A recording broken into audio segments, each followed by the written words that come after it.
Chapter 8. Real Equality Against Discrimination. Let us now return to the question of social and racial discrimination, and especially to equality of access to training and employment. One of the major limits of the movement toward equality that occurred in the course of the past century is that it was too often limited to a formal equality.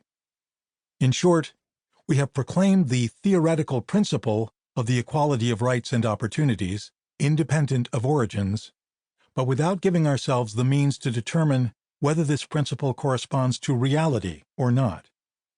If we want to attain real equality, we must develop indicators and procedures that will allow us to fight gendered, social, and ethno-racial discrimination, which is in practice endemic nearly everywhere, in the global North as well as in the South. In practice, one of the biggest difficulties is to succeed in combating tenacious prejudices without rigidifying identities. There is no single answer to this dilemma, and the solution may depend on the national and post-colonial context in question.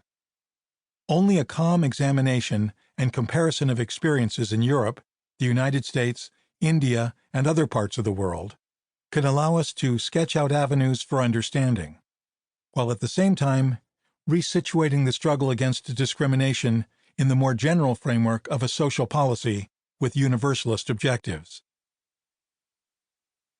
Educational equality, always proclaimed, never realized. We will begin with the question of educational justice. The diffusion of knowledge has always been the central tool enabling real equality beyond origins.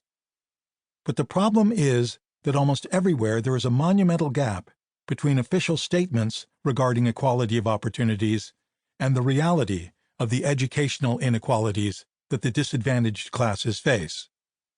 Access to elementary education, and then secondary school, was extended to the whole of the population in the course of the 20th century, at least in the global North, and this constitutes considerable progress.